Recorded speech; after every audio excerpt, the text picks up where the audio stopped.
Hi, welcome to another audiobook titled Through the Gates of Good by James Allen, 1903. Narrated by Red Media Production. Enjoy while listening. Introduction. The genius of the present age in matters spiritual is toward simplicity, and the hunger of the human heart is for truth naked and uninvolved. That hunger will eventually is already bringing about, its own satisfaction, and herein there are men and women who, passing through the gateway of self-conquest, are entering into possession of the transcendent righteousness. The closing years of the 19th century witnessed the culmination of formalism, and the spiritual reaction is now firmly established.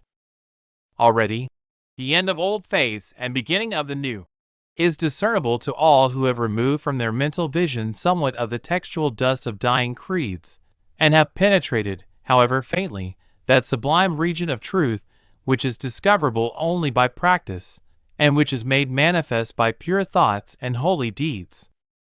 The universal decay of effete religious systems, which the world is witnessing today, is matter for rejoicing. It is the death which precedes life.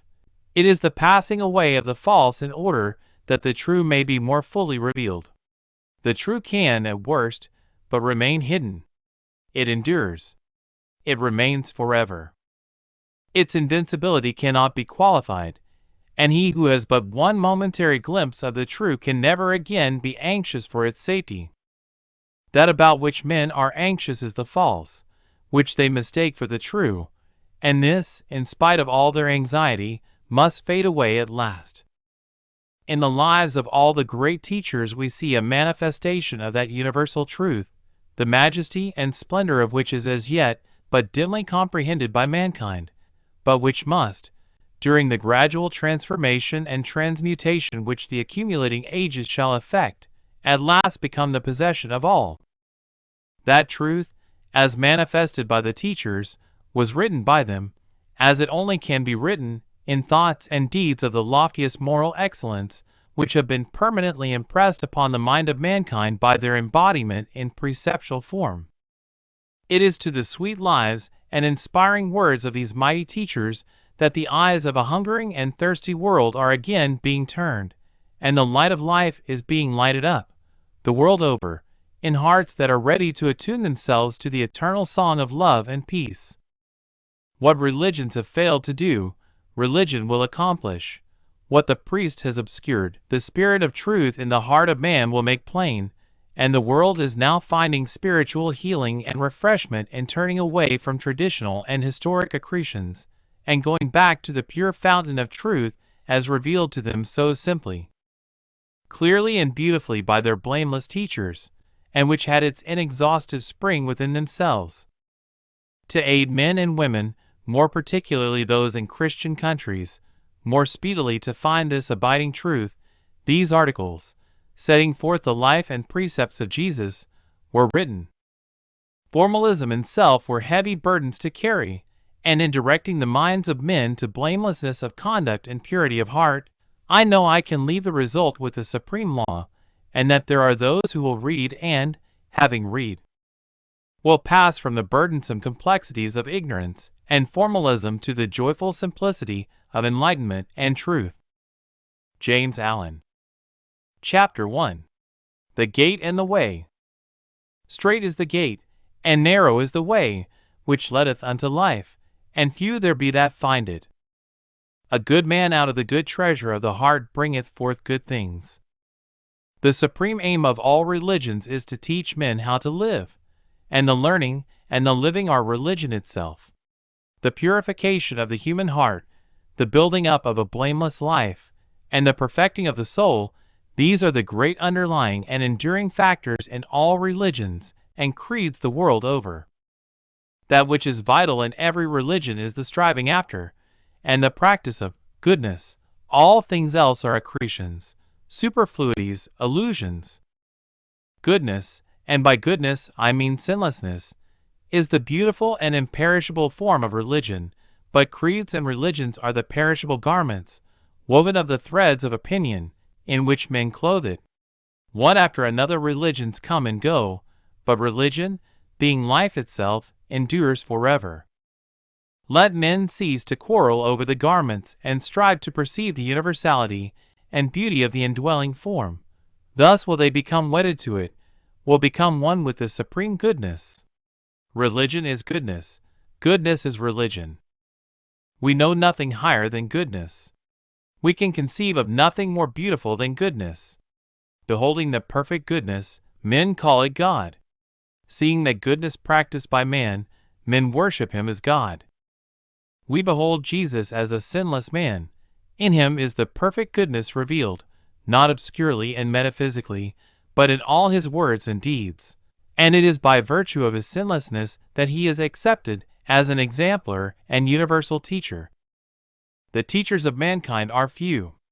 1,000 years may pass by without the advent of such a one. But when the true teacher does appear, the distinguishing feature by which he is known is his life. His conduct is different from that of other men, and his teaching is never derived from any man or book, but from his own life. The teacher first lives, and then teaches others how they may likewise live. The proof and witness of his teaching is in himself, his life.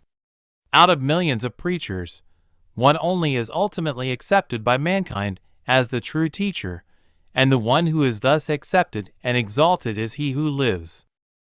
All the others are mere disquisitionaries and commentators, and as such they rapidly pass out of human ken. Jesus, the teacher, lived, in all its perfection, and in the face of the most adverse conditions, the divine life of love. He pursued the true life of goodwill, as distinguished from the false life of self-seeking, which the majority elect to follow. In him, there was no element of selfishness, all his thoughts, words, and acts being prompted by the spirit of love. To this spirit of love, he so entirely subjected his personality that he became one with it, so much so that he literally became divine love personified. His complete victory over the personality was accomplished by obedience to the divine law of love within himself, by virtue of which he became divine, and his whole teaching is to the effect that all who practice the same obedience will realize the same divine life, will become consciously divine.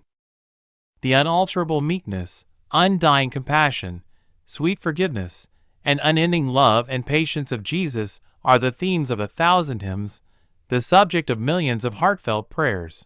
And this is so because those qualities are recognized everywhere and by all men as being distinctively divine. To make the practice of these qualities the chief object of life constitutes religion. To deny them, and to continue to live in their selfish opposites, pride, condemnation, harshness, hatred, and anger, constitutes irreligion. Men everywhere, in their inmost hearts though they may deny it argumentatively, know that goodness is divine, and Jesus is worshipped as God, not for any claim he made, nor because of any miraculous circumstance connected with his life, but because he never departed from the perfect goodness, the faultless love. God is love. Love is God. Man knows no God except love manifesting in the human heart and life in the form of stainless thoughts, blameless words, and deeds of gentle pity and forgiveness, and he can only know this God in the measure that he has realized love in his own heart by self-subjugation. The God which forms the subject of theological argument, and whose existence or non-existence men are so eager to prove, is the God of hypothesis and speculation. He who, by overcoming self, has found, dwelling within him, the supreme love, knows what that love is far beyond the reach of all selfish argument, and can only be lived, and he lives, leaving vain argument to those who will not come up higher. Having by obedience entered into full possession of the divine life, Jesus gave to the world certain spiritual rules, by the observance of which all men could become sons of God, could live the perfect life. These rules or precepts are so simple, direct, and unmistakable that it is impossible to misunderstand them. So plain and unequivocal are they that even an unlettered child could grasp their meaning without difficulty. All of them are directly related to human conduct, and can be applied only by the individual in his own life. To carry out the spirit of these rules in one's daily conduct constitutes the whole duty of life, and lifts the individual into the full consciousness of his divine origin and nature, of his oneness with God, the supreme good. It is here, however, where the difficulty arises, for, although there are millions of men and women worshiping Jesus as God in a miraculous or metaphysical sense, there are really very few who believe in his precepts, and who attempt to carry them out in their life. In the precepts themselves there can be no difficulty or misunderstanding. All this lies in the unbelief of those who read the precepts. Men do not carry out the precepts of Jesus because they do not believe it possible to do so, and so they never try, whilst there are others who, believing it possible and necessary to carry them out, are not willing to make the personal sacrifices which those precepts demand. Yet, apart from the earnest striving to live out the teachings of Jesus, there can be no true life. To merely call Jesus Lord does not constitute discipleship, but to weave his words into the fabric of one's life, to put into execution his divine and self-perfecting precepts, this, and this only, constitutes discipleship. Let it be understood thus early that with the almost innumerable creeds, which have been built upon the Hebrew Scriptures, I have absolutely nothing to do. I have to do entirely with the life and teaching of Jesus, and with the vital realities in the human heart to which that teaching is directed. I have to do with goodness, not with speculation, with love, not with theological theories, with self-perfection, not with fleeting opinions. Jesus was a supremely good man. This all men know, and to know this is all-embracing and all-sufficient. He has left precepts which, if a man will guide his conduct by them, will lead him unerringly to the supreme goodness. To know this is gladdening and glorious. A good man is the flower of humanity, and to daily grow purer, nobler, more godlike, by overcoming some selfish tendency, is to be continually drawing nearer to the divine heart. He that would be my disciple, let him deny himself daily, is a statement which none can misunderstand or misapply, howsoever he may ignore it.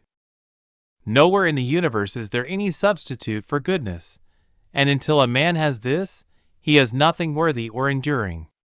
To the possession of goodness there is only one way, and that is, to give up all and everything that is opposed to goodness. Every selfish desire must be eradicated, every impure thought must be yielded up, every clinging to opinion must be sacrificed, and it is in the doing of this that constitutes the following of Christ. That which is above all creeds, beliefs, and opinions is a loving and self-sacrificing heart. The life of Jesus is a demonstration of this truth, and all his teaching is designed to bring about this holy and supreme consummation. To dwell in love always and towards all is to live the true life, is to have life itself. Jesus so lived, and all men may so live if they will humbly and faithfully carry out his precepts. So long as they refuse to do this, clinging to their desires, passions, and opinions, they cannot be ranked as his disciples. They are the disciples of self. Verily, verily, I say unto you, whosoever committeth sin is the servant of sin, is the searching declaration of Jesus. Let men cease to delude themselves with the belief that they can retain their bad tempers, their lusts, their harsh words and judgments, their personal hatreds, their petty contentions and darling opinions, and yet have Christ. All that divides man from man, and man from goodness, is not of Christ, for Christ is love. To continue to commit sin is to be a doer of sin, a follower of self, and not a doer of righteousness and a follower of Christ. Sin and Christ cannot dwell together, and he who accepts the Christ life of pure goodness ceases from sin. To follow Christ means to give up all, in our mind and conduct, that antagonizes the spirit of love, and this, we shall find as we proceed, necessitates complete self-surrender, refusing to harbor any thought that is not pure, compassionate, and gentle. The Christ spirit of love puts an end, not only to all sin, but to all division and contention. If I contend for an opinion, say, about the divinity of Jesus Christ, against the opinion of another as to his non-divinity, I at once create division and strife, and depart from the Christ, the Spirit of love. When Christ is disputed about, Christ is lost. It is no less selfish and sinful to cling to opinion than to cling to impure desire. Knowing this, the good man gives up himself unreservedly to the Spirit of love, and dwells in love towards all, contending with none, condemning none, hating none, but loving all, seeing behind their opinions, their creeds and their sins, into their striving, suffering and sorrowing hearts. He that loveth his life shall lose it. Eternal life belongs to him who will obediently relinquish his petty, narrowing, sin-loving, strife-producing personal self, for only by so doing can he enter into the large, beautiful, free and glorious life of abounding love. Herein is the path of life, for the strait gate is the gate of goodness, and the narrow way is the way of renunciation, or self-sacrifice. So strait is the gate that no sin can pass through, and so narrow is the way that he who essays to walk it can take with him no selfish thought as his companion. Chapter 2. The Law and the Prophets. Therefore all things whatsoever ye would that men should do to you, do ye even so to them, for this is the law and the prophets. If thou wilt enter into life, keep the commandments. The commandments and precepts of Jesus were given to men to be kept. This is so simple and self-evident a truth that there ought to be no necessity to state it. Yet, after the precepts of Jesus have been before the world for nearly 1900 years, this necessity not only exists, but is very great. So widespread is the belief that the tasks embodied in the precepts are not only utterly impracticable, but altogether impossible of human accomplishment. This disbelief in the possibility of carrying out the divine commands is the primary delusion, due to ignorance, in which men are caught, and it is impossible for any man to comprehend spiritual things until he destroys it. The words of Jesus are the direct outcome of an intimate knowledge of divine law, and his every utterance is in harmonious relationship with the eternal substance. This a man finds as he molds the spiritual life contained in those words into his own life, that is, as he succeeds in living the precepts. Let us now examine these precepts, and see how they are to be carried out, and what they imply and involve. Most of them are embodied in the Sermon on the Mount, and all of them are directly related to individual conduct, so that there are only two possible ways of dealing with them, namely, to practice them or to ignore them. It is not necessary for me to refer to them all separately, as, not only have my readers the Bible at their command, but each precept is based upon the same divine principle, and to learn the spirit of one is to know the spirit of them all. Indeed, seeing that not only all the precepts, but that the whole duty of life in its human and divine relationship has been embodied in the 17 words, all things whatsoever ye would that men should do unto you, do ye even so unto them. It is only necessary to refer to the other precepts in order to elucidate the carrying out of this one. For in learning this one precept, the whole range of spiritual life and knowledge is involved. This is the law and the prophets. The precept is extremely simple. This is why men have failed to understand it, and to put it into effect. Its application, however, to the soul of the individual leaves no room for selfishness and self-compromise, and so comprehensive is it that to carry it out in its entirety means the attainment of Christ-like perfection of character. But before a man can put it into practice, he must strive to understand it, and even this initial step necessitates a self-surrender which few are willing to make. A man can learn nothing unless he regards himself as a learner. Before a man can learn anything of the divine spirit within, he must come to the feet of Christ divested of all of his desires, his opinions and views, yea, even of his cherished ideal, regarding himself as a little child, knowing nothing, blind and ignorant, seeking knowledge. Before this attitude of humility is adopted, the attainment of divine life and knowledge is impossible, but he who will adopt it will rapidly enter into the highest revelations, and the carrying out of the precept will soon become easy and natural to him. Having clothed himself with humility, the first questions a man asks himself are, how am I acting towards others? What am I doing to others? How am I thinking of others? Are my thoughts of and acts toward others prompted by unselfish love, as I would there should be to me, or are they the outcome of personal dislike, of petty revenge, or of narrow bigotry and condemnation? As a man, in the sacred silence of his soul, asks himself these searching questions, applying all his thoughts and acts to the spirit of the primary precept of Jesus, his understanding will become illuminated so that he will unerringly see where he has hitherto failed, and he will also see what he has got to do in rectifying his heart and conduct, and the way in which it is to be done. Such a man has become a disciple of Christ at whose feet he sits, and whose commands he is prepared to carry out no matter at what sacrifice to himself. 1 hour's daily meditation upon this precept, combined with a sincere wish to learn its meaning and a determination to carry it out, would rapidly lift a man above his sinful nature into the clear light and freedom of divine truth, for it would compel him to remodel his entire life, and to turn right round in his attitude towards others. Let a man, before acting, ask himself the question, should I like others to do this to me? And he will soon find his way out of his spiritual darkness, for he will then begin to live for others instead of for himself, will adjust his thoughts and conduct to the principle of divine love, instead of blindly following his selfish inclinations. However others act towards him, he will begin to act towards all in a calm, quiet, forgiving spirit. If others attack his attitude, his beliefs, his religion, he will not retaliate, and will cease from attacking others, realizing that it is his supreme duty to carry out his divine master's commands. And the carrying out of those commands will demand the readjustment, not only of his thoughts and acts, but of every detail of his life, even down to his eating and drinking and clothing.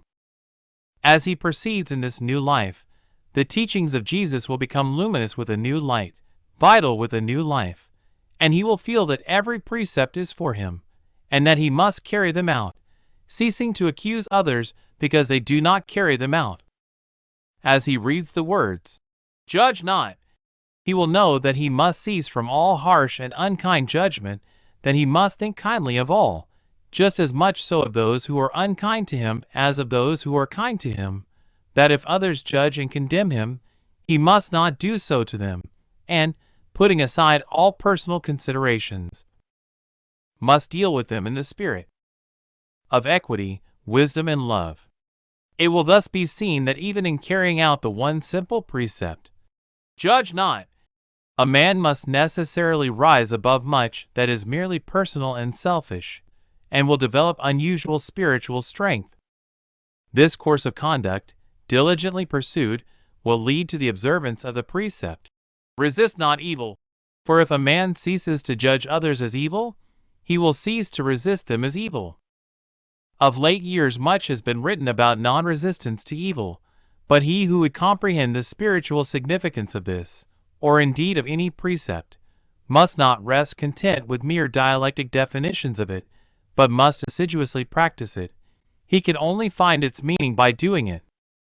And in the doing of this precept, a man will destroy in himself the eye of evil, and in its place he will learn to look through the eye of good, the eye of truth, when he will see that evil is not worth resisting, and that the practice of the good is supremely excellent.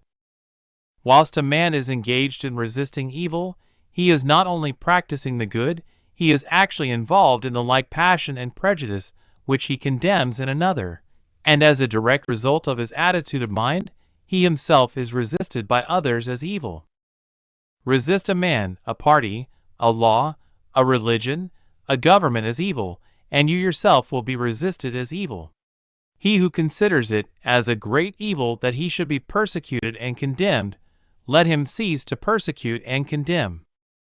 Let him turn away from all that he has hitherto regarded as evil, and begin to look for the good, taking passion, resentment, and retaliation out of his heart, and he will very soon see that what he has all along been resisting as evil has no existence as such, and that it was merely an exaggerated and illusionary reflection of the passion and folly which were in himself.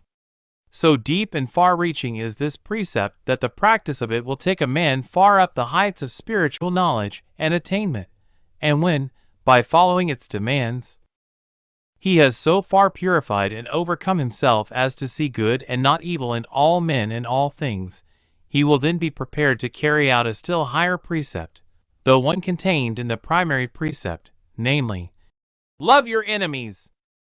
Over none of the precepts do men stumble more than this one, and the cause for such stumbling is near at hand and very plain.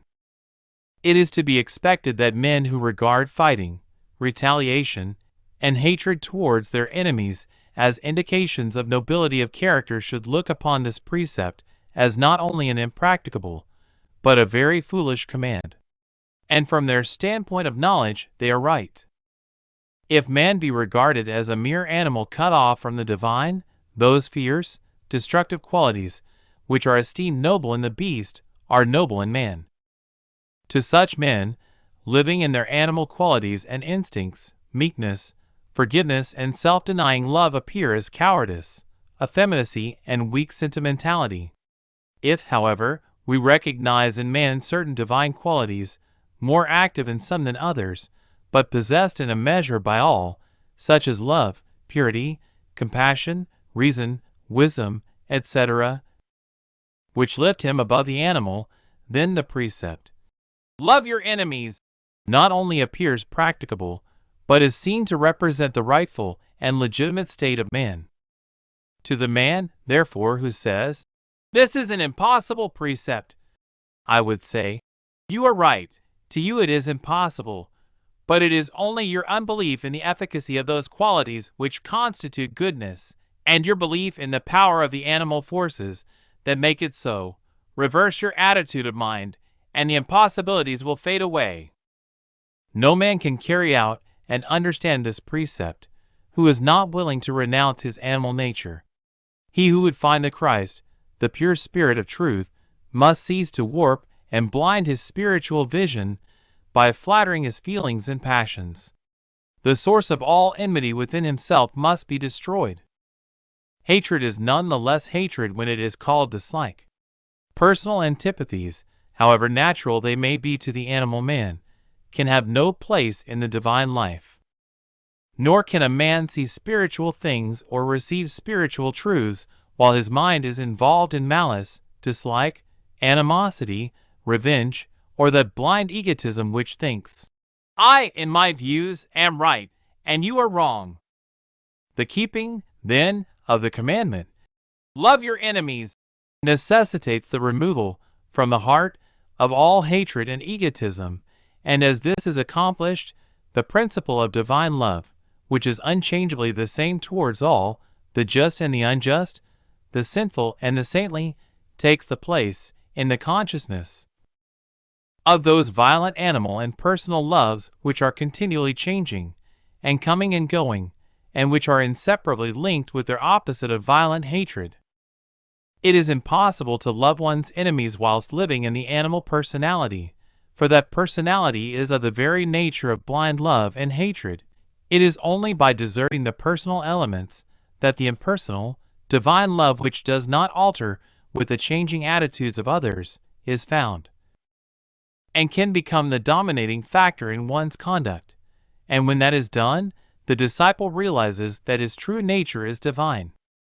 The love, then, which enables a man to deal kindly with his enemies, and to do to others as he would like others to do to him, irrespective of their attitude of mind, is not an emotion, impulse, or preference, but a state of divine knowledge arrived at by practice, and as this knowledge is perfected in the mind, the eternal principles of the divine law of which the prophets spoke, and on which they stood, are comprehended.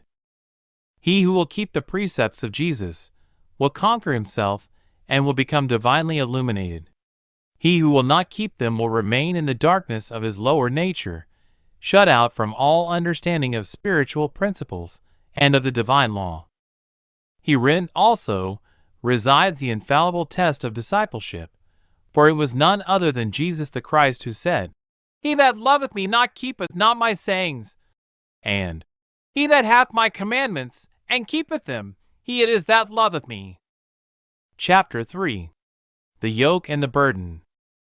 Take my yoke upon you, and learn of me, for I am meek and lowly in heart, and ye shall find rest unto your souls. For my yoke is easy, and my burden is light. Be ye therefore perfect, even as your Father which is in heaven is perfect. Humanity is essentially divine. Every precept of Jesus rests upon this truth. If man were not divine, the precepts would be both worthless and meaningless, as there would be nothing within him, no divine spirit, to which they could appeal. The very fact that man is capable of loving his enemies, and of returning good for evil, is an attestation of his inward and essential divinity. If sin were man's natural and rightful condition, it would be right that he should remain in it, and there would be no necessity to exhort him to virtue and holiness, for it would be impossible for him to act otherwise than in accordance with his original nature. Whenever men exhort their fellows to virtue, nobility of action, purity of thought, and unselfishness, they unconsciously assert and emphasize man's originally divine nature, and proclaim, though perhaps they know it not, his superiority to sin, and his godlike power to overcome it. So long, however, has man dwelt in the habitations of sin, that he has at last come to regard himself as native to it, and as being cut off from the divine source, which he believes to be outside and away from him. He has thereby lost the consciousness and knowledge of his own divinity, of his essential oneness with God, the Spirit of good. Humanity at present is in the position of the prodigal son, wandering in the far country of sin, and attempting to live upon the swinish husks of base desires and false beliefs. And every divine precept and command is a call to man to return to his Father's house, his original innocence, and to recover and reestablish the knowledge of his substantial oneness with the divine. The whole of the teaching of Jesus is an exhortation to men to do as he did, to live as he lived. He thereby recognizes and affirms the inherent equality of humanity with himself, and in declaring, "I and my Father are one," he speaks not alone for himself but for all men. The difference between the life of Jesus and that of other men is not arbitrarily imposed, nor does it exist in essentiality. It is self-imposed and exists in individual choice.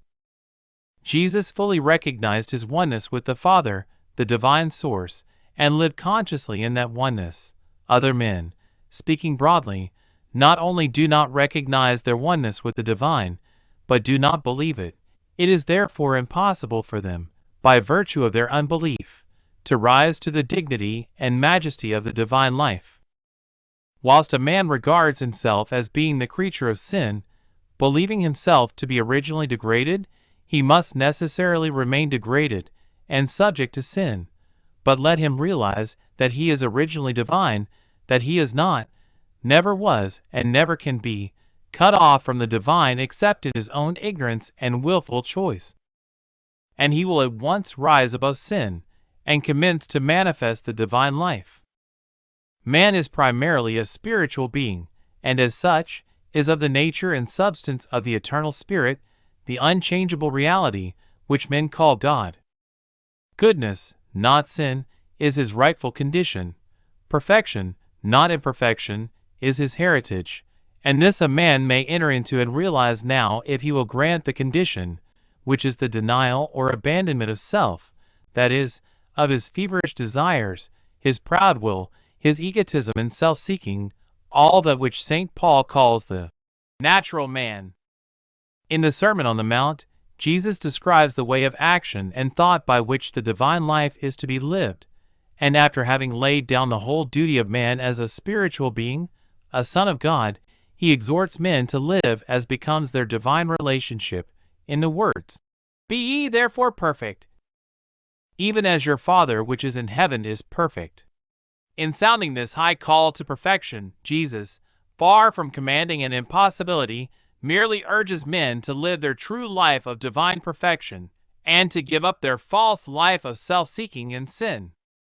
The yoke, which Jesus calls upon men to take upon themselves, is the yoke of obedience. Obedience to the divine nature which is in every man, no longer obeying the lower desires and impulses, and the burden is the burden of a sinless life.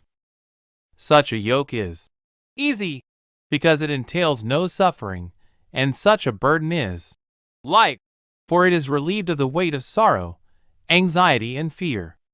It is the life of self-seeking which is so uneasy, while the burden of sin, even of the mildest forms of sin, is heavy and wearisome. To know the truth of this, a man has only to look around upon the world, and then within his own soul. Jesus recognized the divine in all men, even those called evil, and he dwelt upon it and reiterated it. The idea of man being innately degraded, a lost creature, incapable of lifting himself to the heights of goodness and righteousness, nowhere enters into either the words, conceptions, or teaching of Jesus. On the other hand, the whole of his teaching affirms and emphasizes man's innate goodness and his unlimited capacity for practicing goodness. When he says, "Condemn not, and ye shall not be condemned. Forgive, and ye shall be forgiven. Give, and it shall be given unto you. Good measure pressed down, shaken together, and running over shall men give into your bosoms." He plainly tells us that if we will only put away all resentment, and treat others with kindness, forgiveness, and gentle consideration, we shall then find that men are so intrinsically good that they will heap kindnesses without number upon us. He who would find how good at heart men are, let him throw away all his ideas and suspicions about the evil in others, and find and practice the good within himself. Jesus also speaks of the righteous and those who hunger and thirst for righteousness, of the meek, the merciful, the pure in heart, and the peacemakers, and declares that all such are blessed. He draws our attention to the fact that those who regard themselves as evil are so far from being evil that they know how to give good gifts to their children, and that even the publicans and sinners return love for love.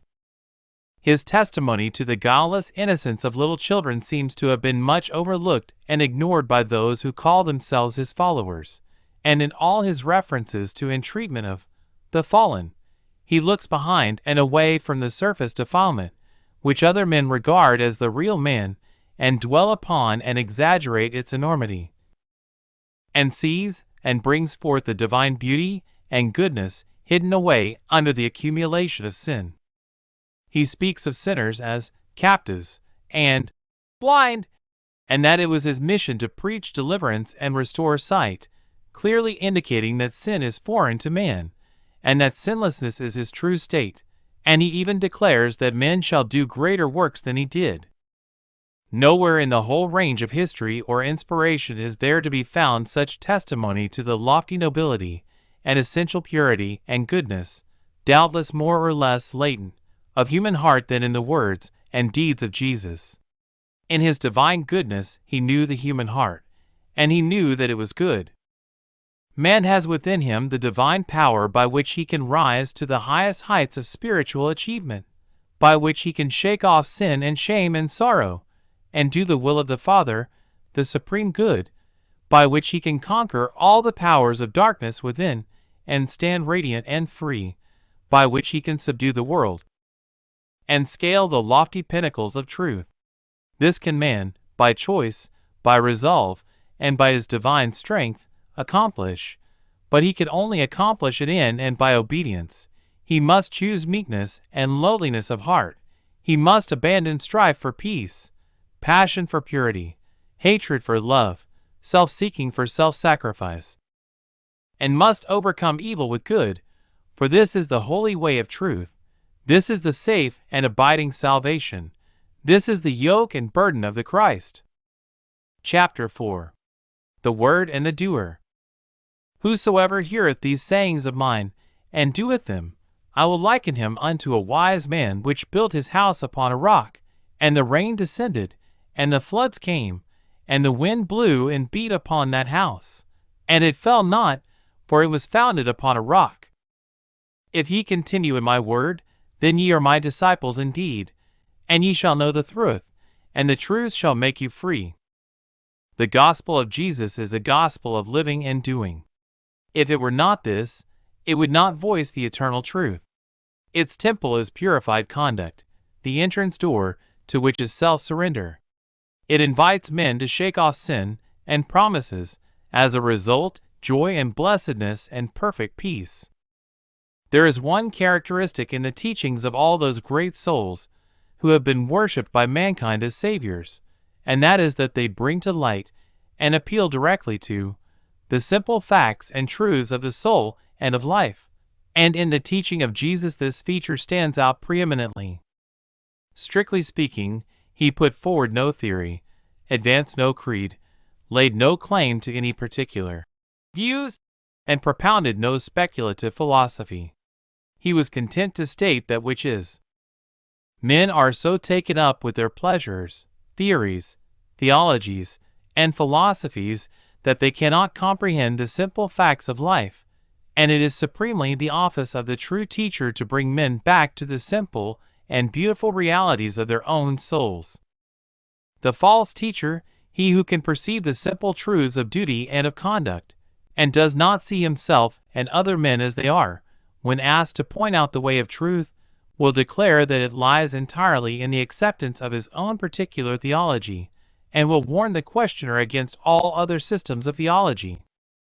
Not so, however, the true teacher, he who knows the human heart, and who sees life as it is, and particularly not so Jesus, who in question of the way of life, always told his questioner to go and do certain things. Never once did he refer a questioner to any views, theories, or deftly woven philosophies of his own, or indeed of other men. He referred them to duty and to purity of life and conduct, and the only things he warned them against were their own sins. And, truly, this is all that is needful. A man either abandons sin or clings to it. If the former, he does all and realizes the law of life. If the latter, he does nothing and remains ignorant, blind, without understanding. Truth is contained in conduct, and not in any system of thought, and to live purely and blamelessly is infinitely superior to all wordy doctrines. Let a man carefully study every system of theology, and he will at last find that one selfless thought, one pure deed, puts them all to shame. Truth is divorced from the controversies of the creeds, but it shines with undimmed luster in the self-forgetting deed. How beautifully this is illustrated in the parables of Jesus, and how forcibly it is brought out in many of the incidents of his life, particularly in that one recorded in the 10th chapter of Luke, where the lawyer asks, "Master, what shall I do to inherit eternal life?" The answer of Jesus is to ask him to repeat the chief commandment, which being done, Jesus simply says, "This do, and thou shalt live."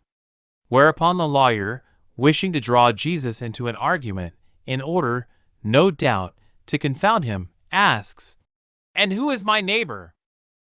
We then have the incomparable parable of the Good Samaritan, wherein Jesus shows in the simplest language and imagery, yet forcibly and unmistakably, that religious observances are so many vain and useless burdens unless accompanied by good deeds, and that the so-called worldly man who does unselfish deeds has already found eternal life, while the so-called religious man who shuts up his soul against mercy and unselfishness is shut out from life. To comprehend the full force of this parable, it is necessary to bear in mind that the priests and the Levites were regarded by the Jews as being the highly favored and chosen of God, whereas the Samaritans were regarded as being entirely outside the pale of salvation. Jesus recognized no religion outside of conduct, and truly there is none.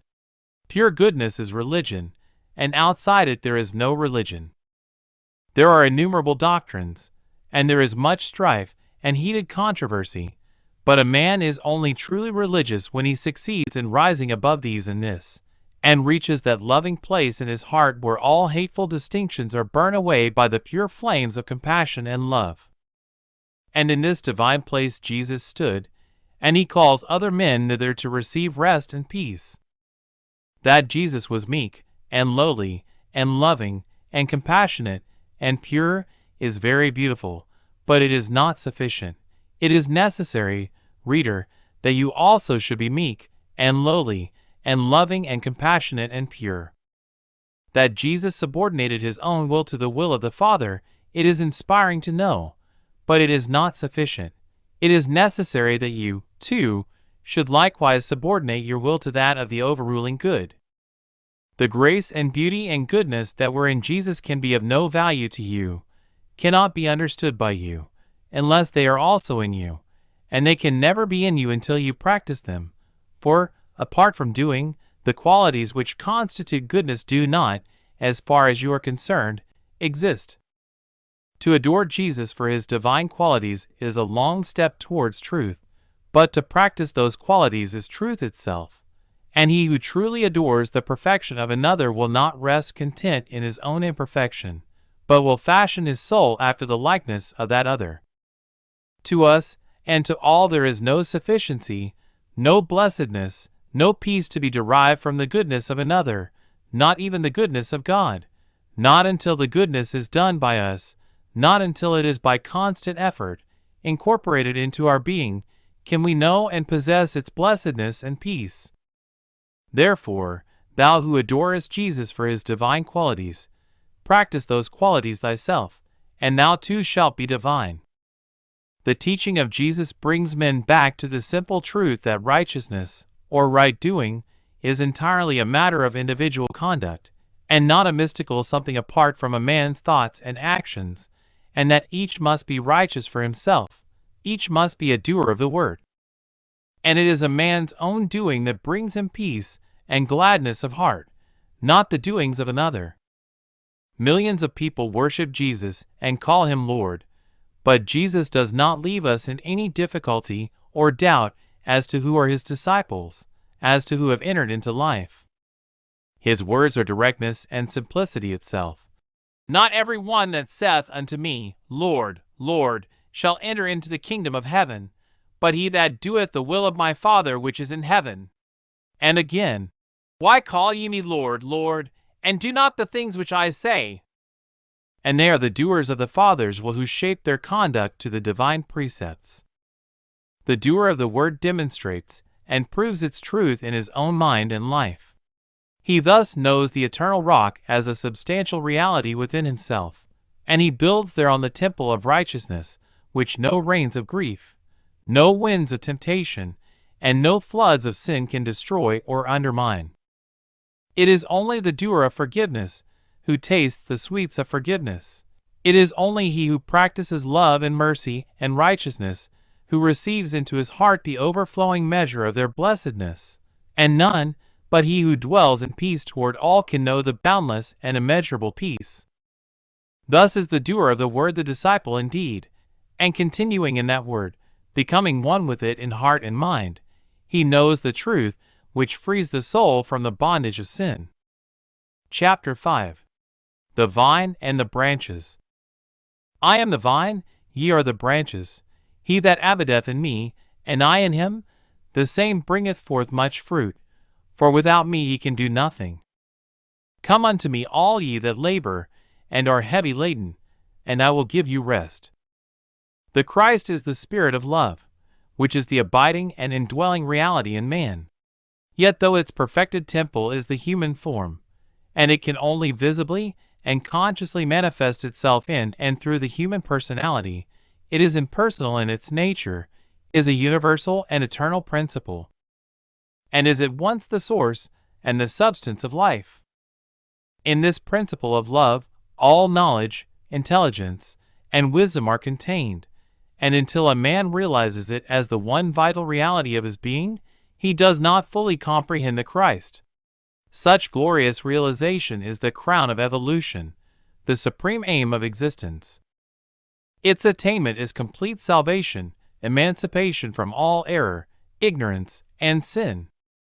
This principle is in all men, but is not manifested by all, and it is not known and manifested by men because they continue to cling to those personal elements which obscure its presence and power. Every personal element in human nature is changeable and perishable, and to cling to them is to embrace negations, shadows, death. In the material world, an object cannot be perceived until all intervening obstacles are removed, and in the spiritual region, an abiding principle cannot be apprehended until every impermanent element is relinquished. Before a man can know love as the abiding reality within him, he must utterly abandon all those human tendencies which frustrate its perfect manifestation. By so doing, he becomes one with love, becomes love itself. He then discovers that he is, and always has been, divine and one with God. Jesus, by his complete victory over the personality, realized and manifested his oneness with the Supreme Spirit, and, subordinating his entire nature and life to impersonal love, he became literally an embodiment of the Christ. He is therefore truly called the Christ.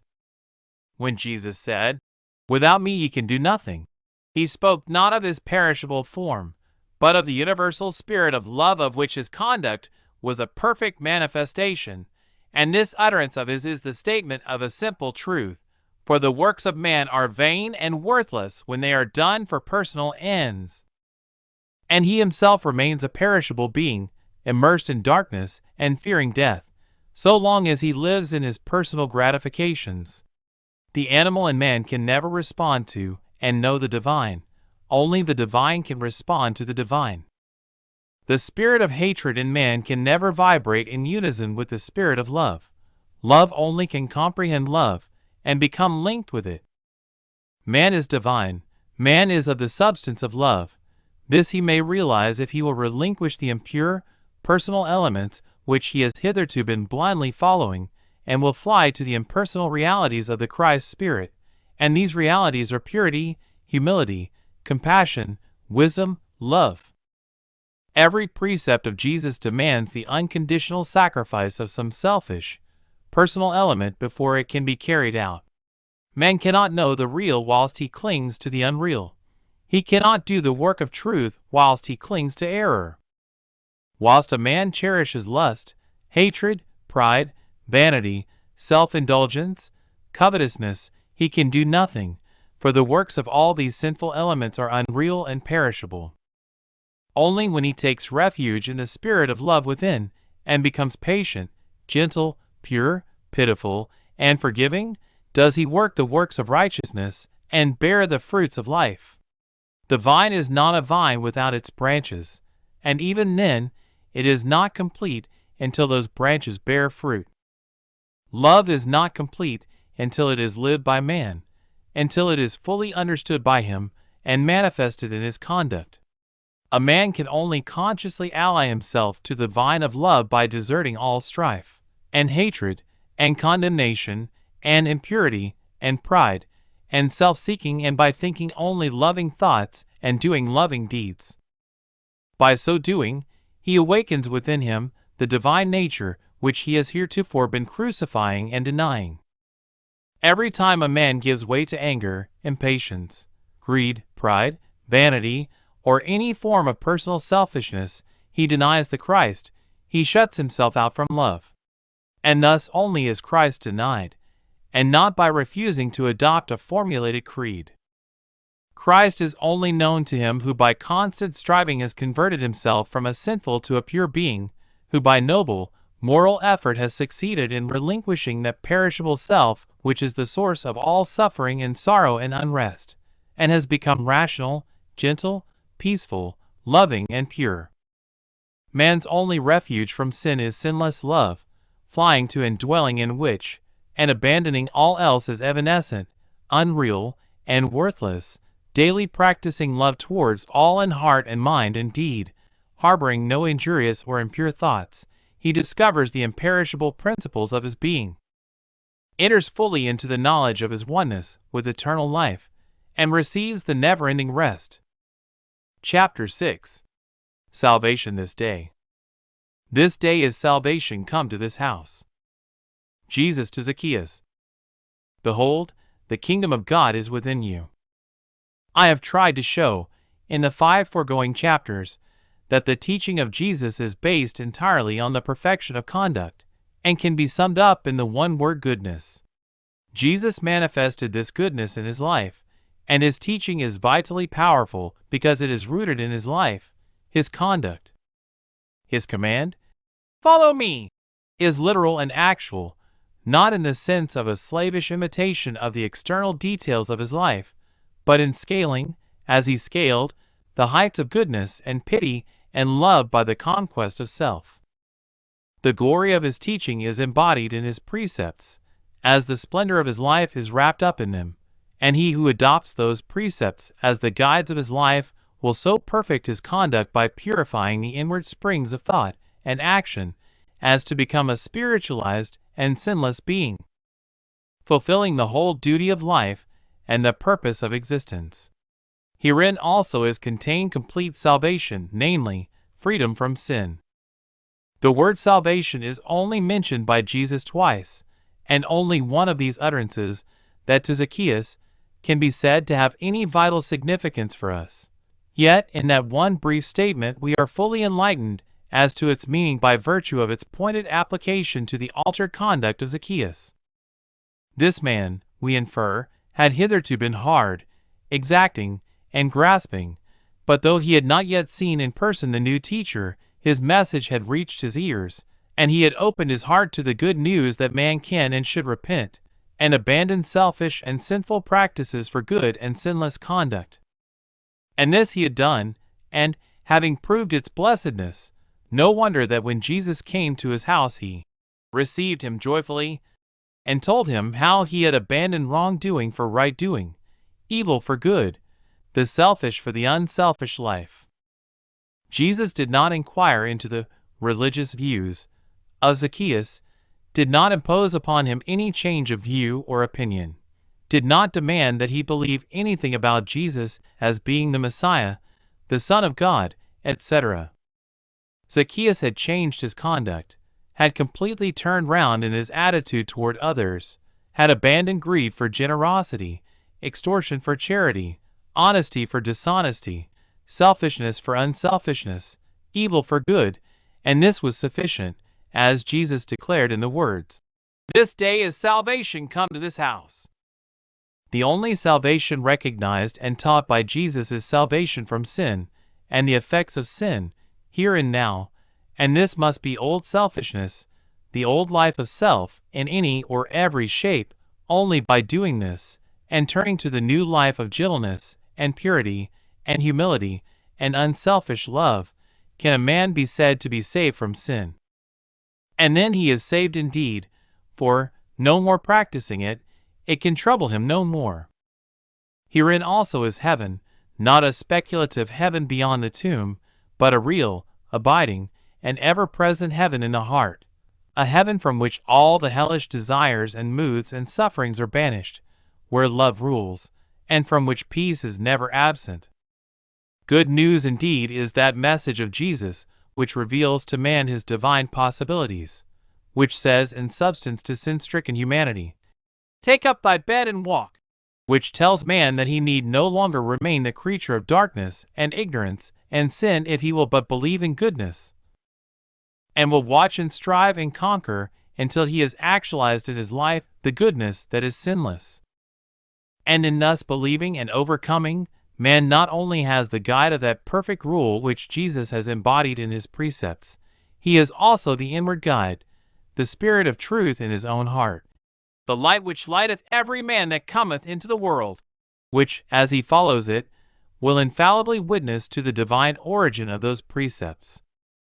He who will humbly pass through the gate of good, resolving that every element of his nature that is not pure and true and lovable shall be abandoned, that every violation of the divine precept shall be abolished, to him, faithful, humble, true, will be revealed the sublime vision of the perfect one, and, day by day purifying his heart and perfecting his conduct in accordance with his vision, he will sooner or later rise above all the subtleties of his lower nature, will wash away every ignominious stain from his soul, and realize the perfect goodness of the eternal Christ. The end.